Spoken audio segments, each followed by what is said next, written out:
Hello everyone. Thank you so much for coming back to listen to the stories of change.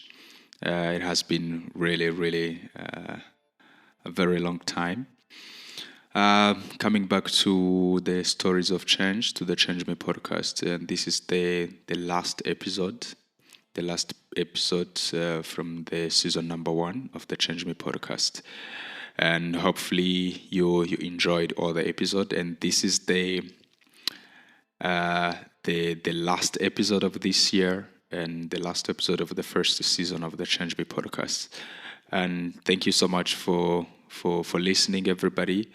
And I'm very grateful for the people who are supporting, the subscribers on Spotify and patrons on Patreon. Thank you so much. I'm very grateful.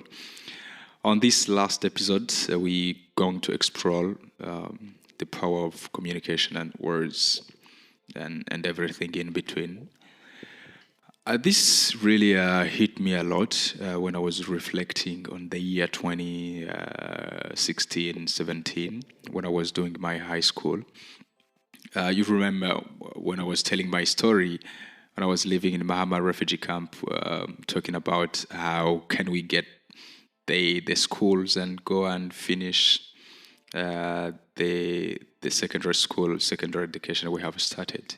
It was very dark. We had no idea on how to get into those schools because they were very expensive. Most of them were boarding schools.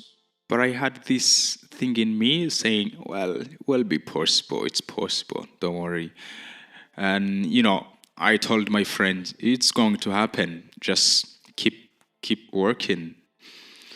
So that's when I was reflecting, when I was preparing for this episode, reflecting on what actually happened.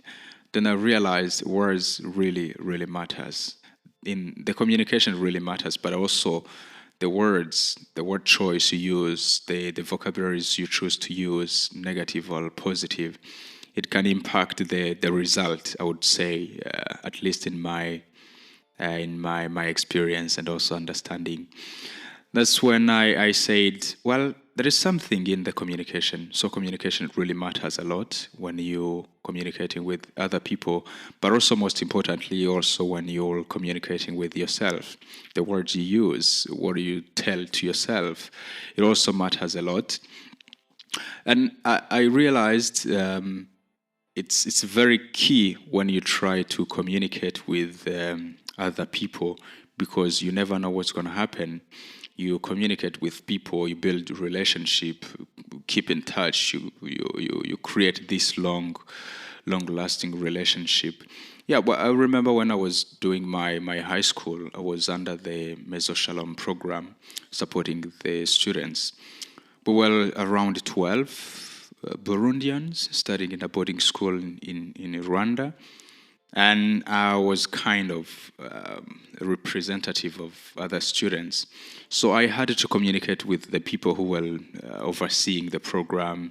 If they ask the documents, in the non-profit world, when you get something, you have to recognize or you have to sign a paper or something that you have received it, It's they give things, but they have to prove to someone who gave them the money to implement the project that, this is what we are actually using the money you gave us to.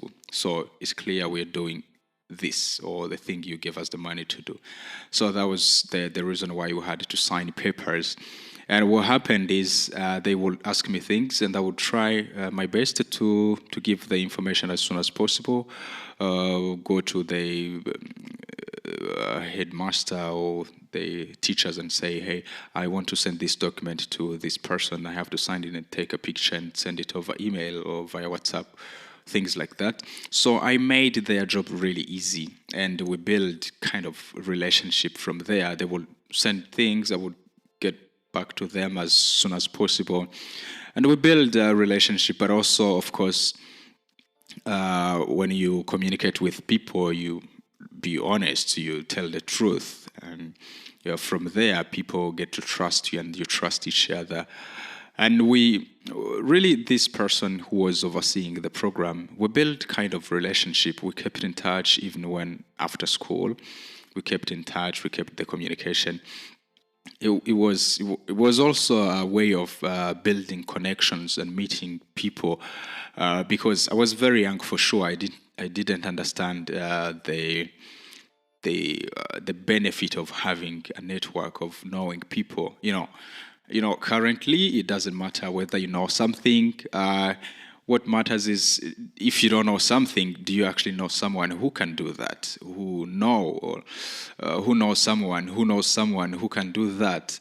So it's a network of people. We are interconnected and we need each other in different levels.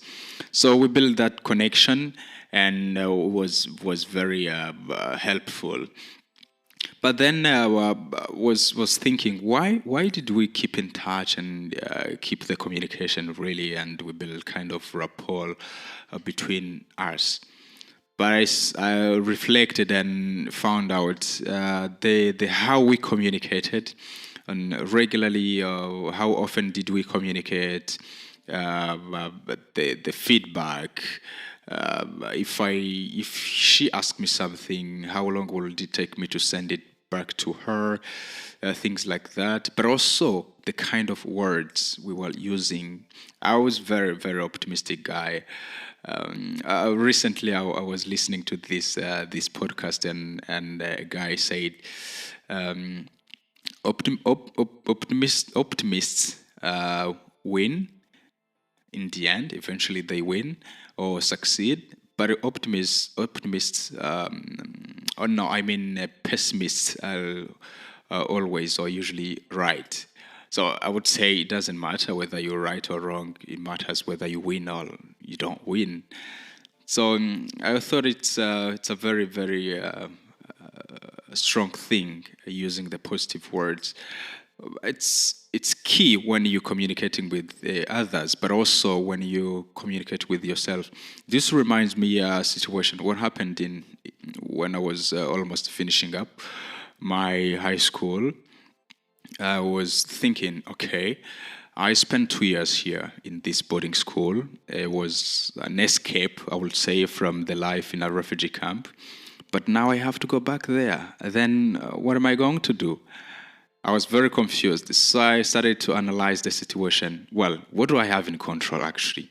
Because I have to leave the camp as soon as possible, because that life, it was very, very hard, and you couldn't see any way out. So I thought two things.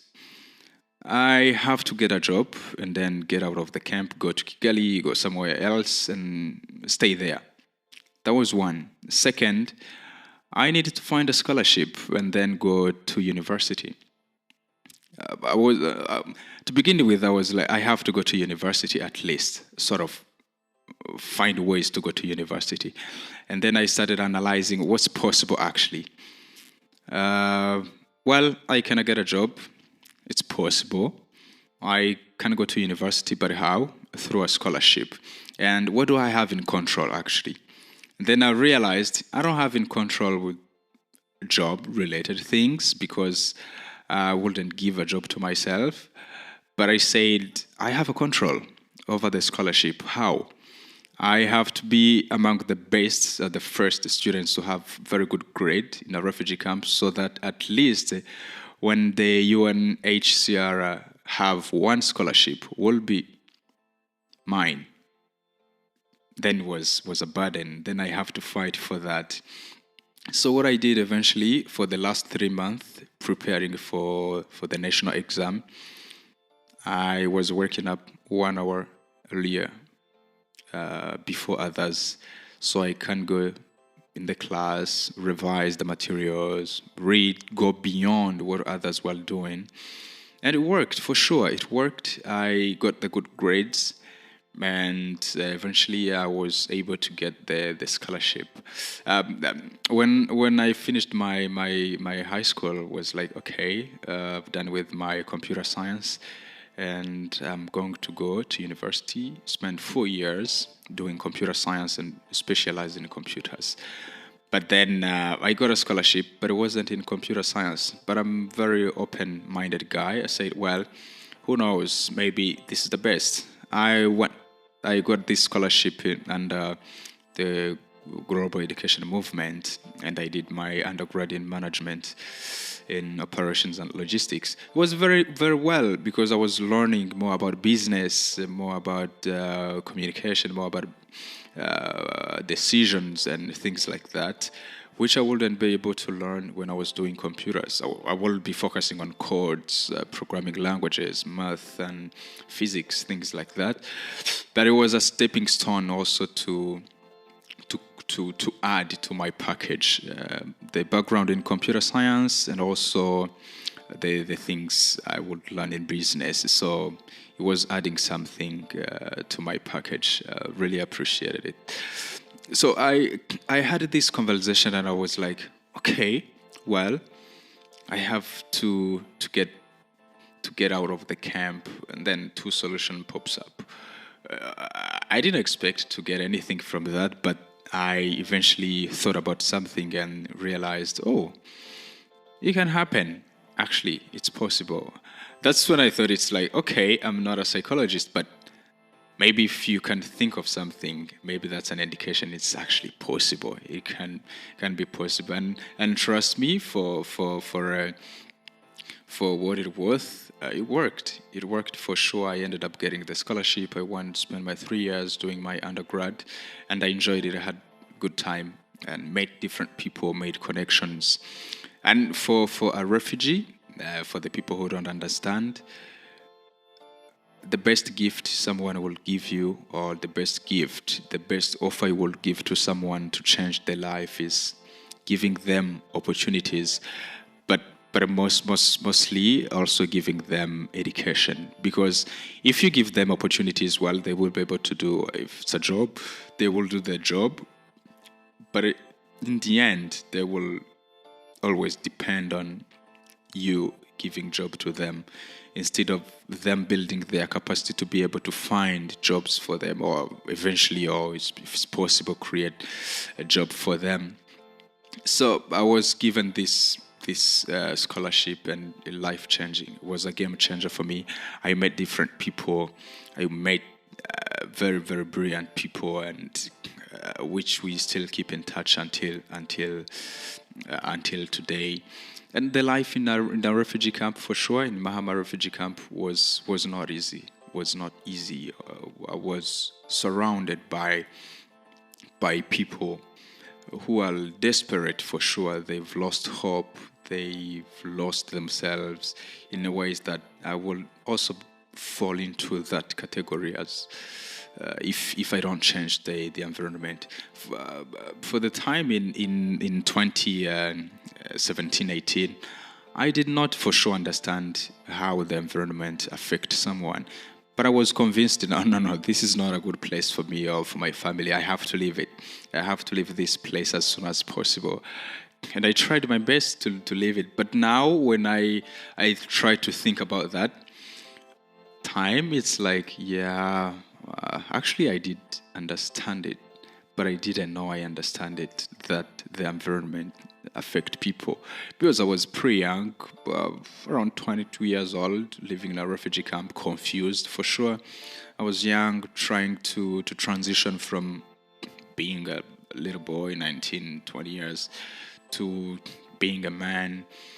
And I started taking responsibilities for myself and also for my family. So I tried to put something in my mind.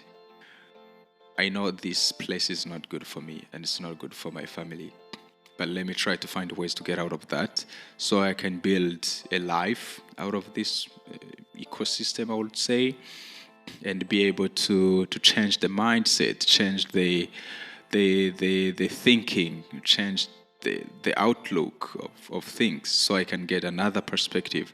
Because mostly people, they are like, their future is like, where is my next meal? Am I going to be able to feed myself or my family? That's the thinking. And how the hell can you think of something else when you are not even sure? Really, if you are not even sure you're going to eat dinner, you're going to have lunch, things like that. So I was very stressing, and I said, no, this is not the life I think. Pretty much I don't understand the life I want or I need, whatever, but this is not what I want for sure. I'm clear on this. This is not what I want. So I have to find what do I really want. So it was the transition from being a boy to a man, and I said I have to change the environment so I can play. I can play the game of life. For sure, living in a refugee camp was something like, well, I know I can play, and I'm sure I can try to play. If I don't know how to play, I can learn. But the playground is not really ready, or is not furnished for me to play. So I have to change the environment and go out of the refugee camp. Because for sure, one story which is this is so funny, and it was very soul breaking, and but I consider it funny today. Why? Because it doesn't make any sense. It was 2 days. It was 2 days before my 22nd birthday in 2018,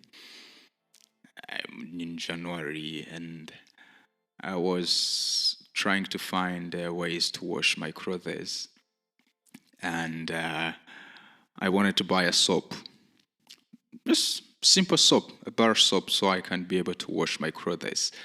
So I looked around, and the soap I needed was an equivalent of 10 cents. 10 cents. 10 cents, euro or dollar. That was the level of I would say, I don't know if I would use poverty. That was the level at the moment. I couldn't find 10 cents to buy a soap. And I said, look at me. I'm physically fit, for sure. I have something I can offer to people. I'm pretty good at using computers. I can write, use Excel, and make presentations, do things, A, B, C, D. I can use computers. I can do things. Let's say from my education in high school. But then I was like, I can't even find someone to offer this. I can't even find someone to offer my skill. I can't even find somewhere to offer my physical strength. Maybe carry things and then get those 8, 10 cents or 20 cents to buy a soap. I said, this is it's impossible. I told myself, no, there is no way. This is not going to happen again. I have to find ways out as soon as possible. So what happened, that was in January, and around April, it was April, this organization, they came to build a building in the Mahama refugee camp, and I went there to ask for a job.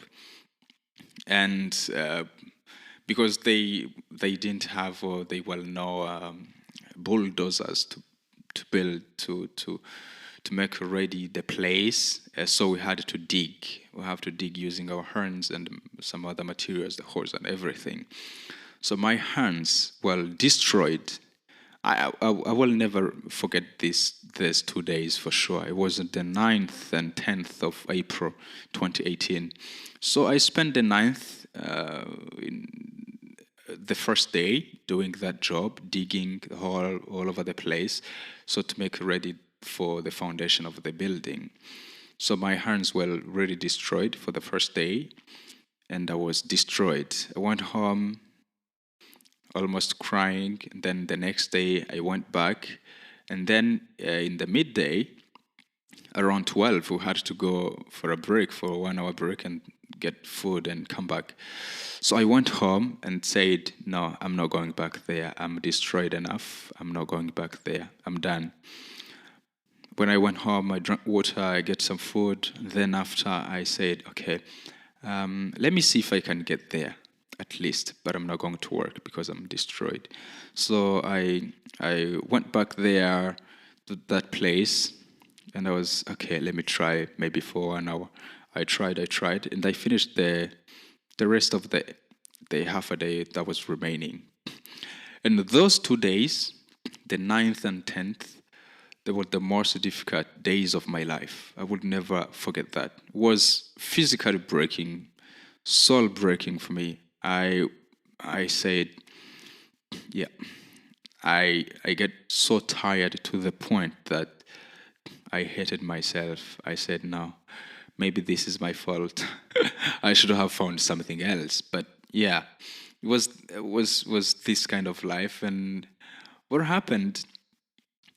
I still convinced myself, no, I don't like this, and there should be a way out. I have to find a way out.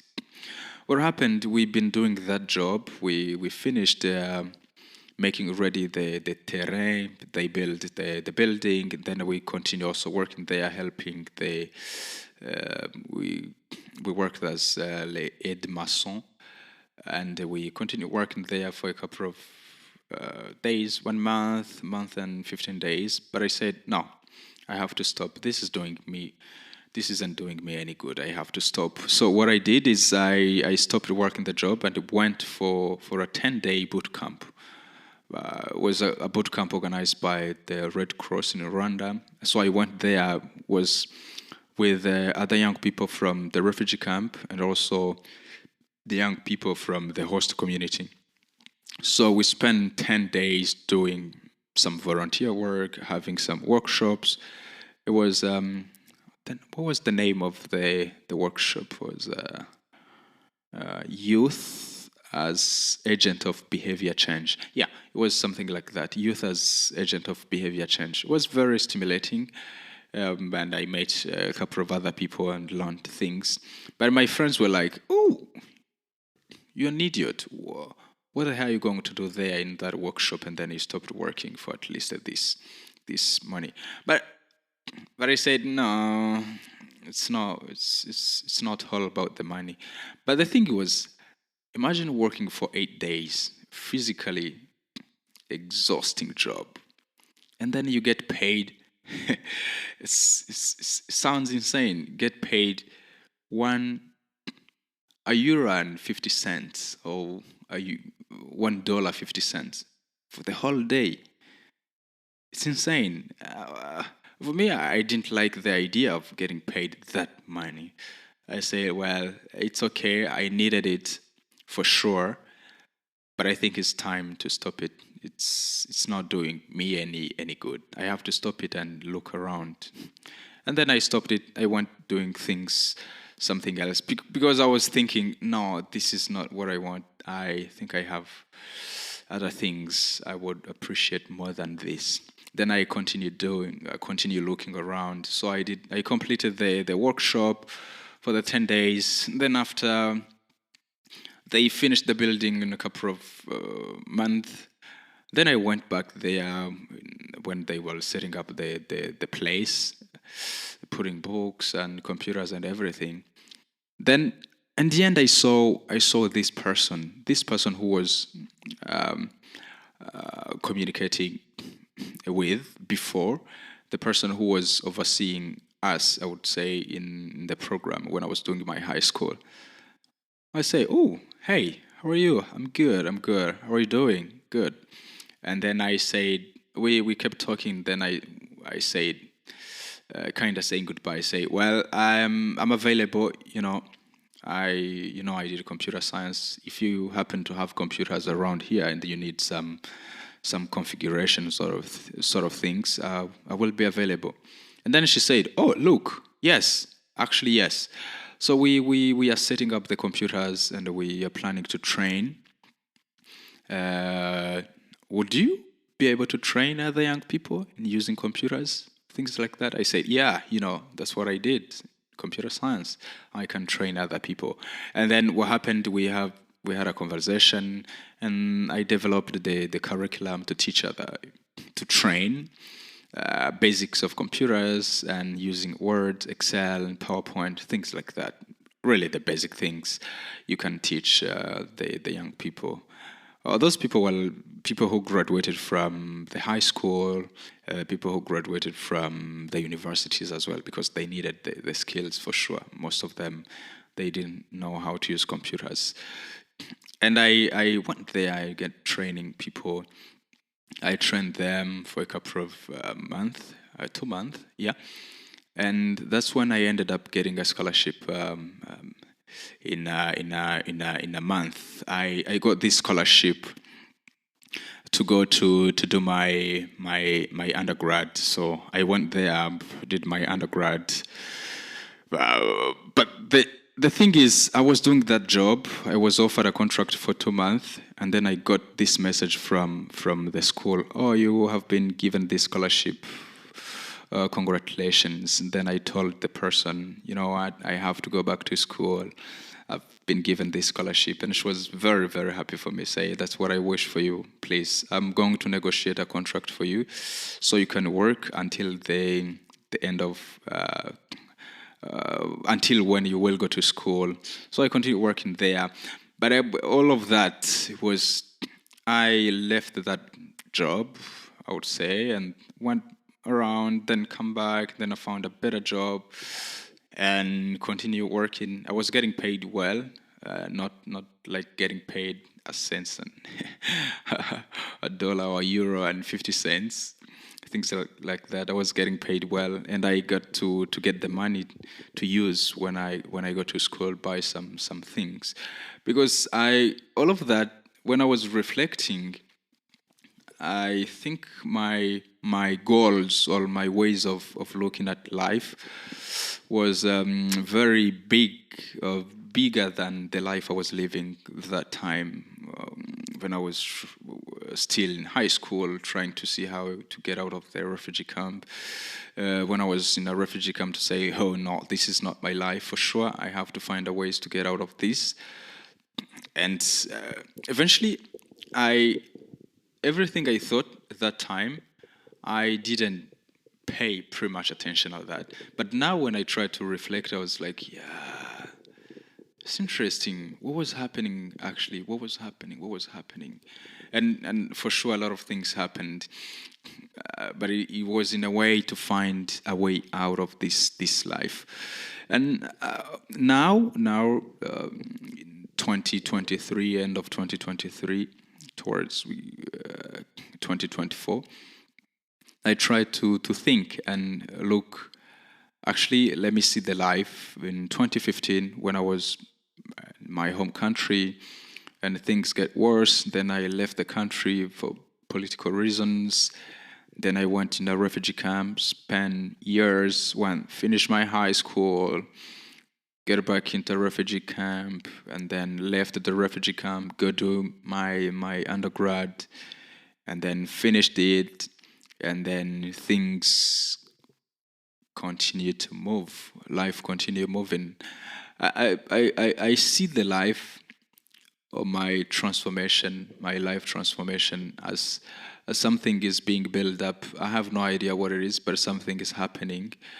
And for sure, I haven't figured out my life yet, but I keep trying and I keep doing things. I keep trying to improve myself on a daily basis. And for sure, it's a journey. It's a long journey from Burundi to Rwanda, from Rwanda to just found myself in Europe recently, last year. I mean, in 2022, it's a long transformation and it's a long journey. A lot of things happened in the meantime, and a lot of things continue to happen. But I keep myself always thinking, no, I know all will be fine in the end. So I have to keep trying no matter what. No matter what, I keep trying. I don't know what will happen, but I have to keep myself thinking positively, because it really worked. It worked before, so why not? It's not going to work this time as well. So life is not easy, but you can live it. When I started this podcast I think it was around April this year in 2023. The purpose was to share my story of change, my story of hope, my story of transformation, the story that I share with other millions of people who've left their home. But I realized it's a story that many people can relate to. It's a story of life transformation to tell you that even though you think you have a worse situation, trust me, there is someone else, someone outside, someone over there who have very, very stressing life situation more than you do, and who actually doesn't see any way out, but who keeps the head above the water, continue moving, continue trying. It's a story of change. It's a story that have changed my life, and it's a story that keeps changing my life. But I recorded this episode as a way of keeping of where I'm coming from. Maybe 10 years from now, 20, 30, who knows, 40 years from now, we'll look back and remember the whole story. Say, oh yeah, 20 years ago I told my story. Actually, you can hear where I'm coming from, and you can hear the transformation, and you can see what happened or what has been happening. Yeah, I'm still in a way of figuring out the life. For sure, it's not an easy thing, because you have to live the life. We don't know how to live, but you have to live it and continue living with others in harmony and continue following your goals. Yeah. I think this is the best way to end this year 2023, and also to end this first season of the Change Me podcast. I thank you so much for everybody who supported me. I didn't know people would listen to the story with my prill confusing accent. And but I hope that people enjoyed listening to my story and would love to continue listening to stories like this. And for sure, I will continue also telling the story in different platforms if it can help someone. But also thinking of the next year, the next coming things on Change Me podcast. We bring the stories of change, more of these stories of change, but also talking to other people who have other perspectives of this story. Maybe story of mine, story of other like people who have stories of change to share with the world. I will be keeping up with my listeners, my followers, on what's coming next. Earlier next year, I will communicate what's coming to Change Me podcast. Thank you so much, and I hope you had a good time with your family during Christmas time, and I wish you a very happy new year, a very happy 2024. I wish you love, I wish you respect, I wish you growth and opportunities in this year 2024. Ciao, ciao.